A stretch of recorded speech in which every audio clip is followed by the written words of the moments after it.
Welcome to the second TLDR, where once again we'll be attempting to crush Cadillac-sized amounts of marketing wisdom into compact little cubes that are easier for everyone to digest. Not that anyone bar the Iron Giant actually eats cars, of course, but nobody actually eats information either, so this analogy will suffice until we come up with a better one. Anyway, last time we discussed what ABM is, so if you missed that, you can go back now and listen to that on demand and then come back here and discover how you can best implement it in your own business. Right, I think they've all gone. For those of you still here, we've covered the what, and now it's time for the why. Once again, Holly is here to explain things so that in 15 minutes we'll all be some the wiser. So, Holly, when should we use ABM? Well, firstly, you have to identify your audience. There's no point in starting a conversation until you know who you're speaking to and what their interests are. Think of it like dating. Like dating? You mean an endless series of expensive disappointments? Oh, no, don't think of your actual dating history. Think of it more about how partners are matched. Start by thinking about your ideal partner. Okay. What do they do for a living? How big is their family? Where do they live? Right, I see. Like industry sector, company size, location. Now you get it. So, what kind of relationship are you looking for? A happy one, with no arguments, with a really attractive, wealthy person who does everything I want. Well, yeah, I think we've worked out why your dates don't go so well. But that's not what we're talking about today. So try thinking more along the lines of a quick fling or long term. Rekindling an old flame or someone new. Right. You mean like companies prepared to make quick investments versus those that could take more work to win over, but could eventually provide much greater rewards. Exactly. And are you looking for new or repeat business? With any marketing initiative, there are two things that you need to be clear on. Oh, I know these. 1, what is it I want to achieve? Be that competitor displacement, growing my business, launching a new product or whatever. And secondly, who do I want to communicate with? Who can get me the results I'm after? Who's got the keys to the kingdom, basically? Well done, you do listen sometimes. Thanks. Anyway, once you've answered these questions, it's time to move on to phase 2, launch.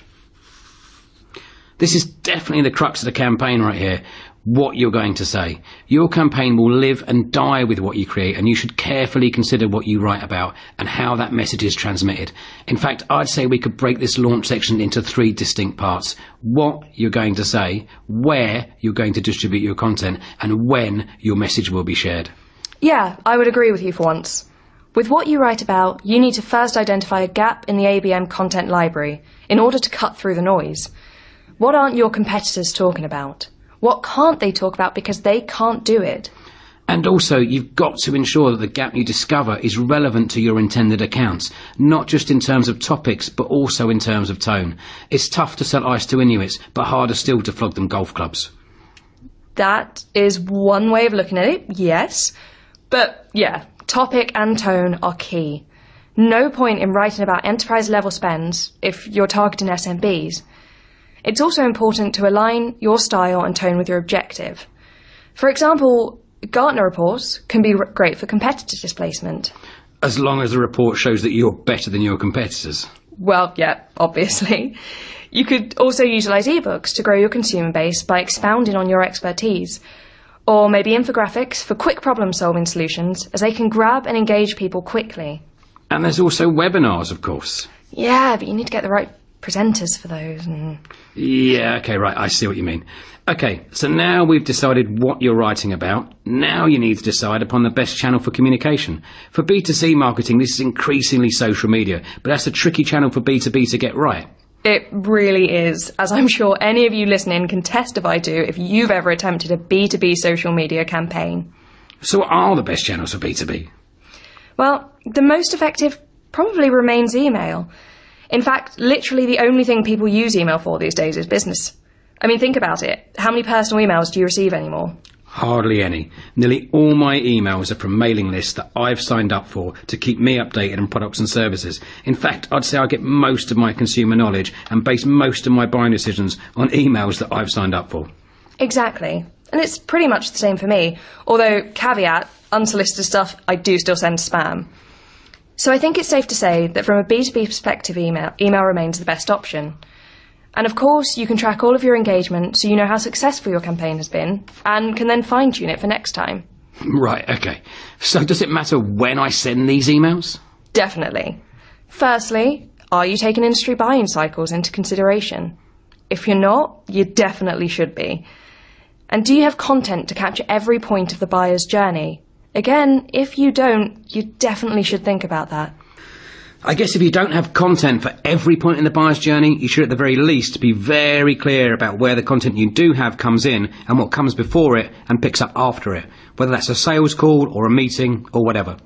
Well, once again, definitely. Okay, so now you've decided on your audience, what you want to say, and how and when you're going to say it. I guess next you'll want to measure how successful you've been. What can you learn and how do you go about learning it? I mean, it's not enough to simply set arbitrary exposure or engagement goals. You've got to actively analyse and measure response in terms of tangible ROI, right? Exactly. As we've mentioned previously, know your target. What were you aiming for? What was your key objective? Have you achieved this? Okay, so you start with objective and work backwards. Perhaps you didn't increase current customer spend, but retention was your goal and you did convince them to repeat book. This is what you need to track, right? Right. Statistics show that 97% of organisations see a higher return from ABM than other forms of marketing. And that's mostly because you can analyse what you've done and then correct course for the next time to improve.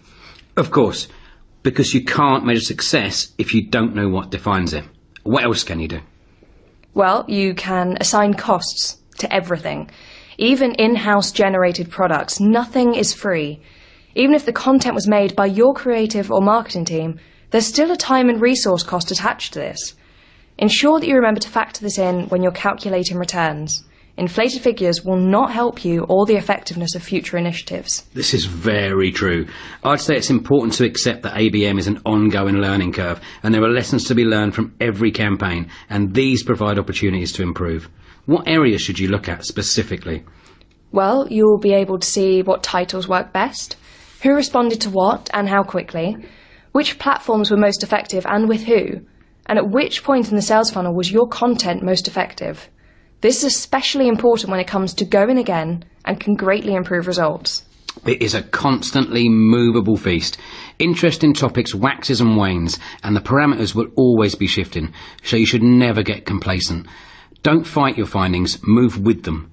You have to ensure that you continue to utilise analysis, even if you think you've nailed it already. Audiences are hungry for new information, anything that they feel could give their business, or even themselves, an edge. It's wise to play to the fact that often nobody knows anything, and you can fill that knowledge vacuum with your product and drive the narrative. Absolutely. Think about the questions that people are asking themselves in business, and ensure that you're the one providing the answers before your competitors. And most importantly, always keep moving. Some of the biggest brands in history lost it because they thought they had their market sewn up and they got complacent. There is always someone out there trying to solve problems that most people aren't even aware of yet. And that's the real benefit of ABM. Fine-tuning and going again. You've got to think like a hungry startup, not a comfortable behemoth. Okay, so I think we've pretty much covered everything. Do we have a TLDR for the TLDR? I think so. So firstly, identify who is your audience.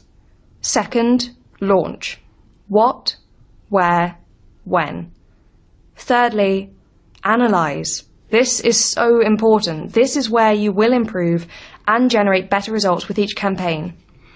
Okay, I think that pretty much wraps this up. All that's left to say is that you can download a comprehensive guide that accompanies this webinar that will contain everything we've gone over and more. All you need to do is click on the link in the resource list. Oh, and don't forget to come back next month when we'll be breaking down content marketing. What is it and why is everyone obsessed by it? Yeah, you won't want to miss that, as it remains one of the most misunderstood aspects of marketing since social media. So, thanks for joining us and enjoy the rest of your week.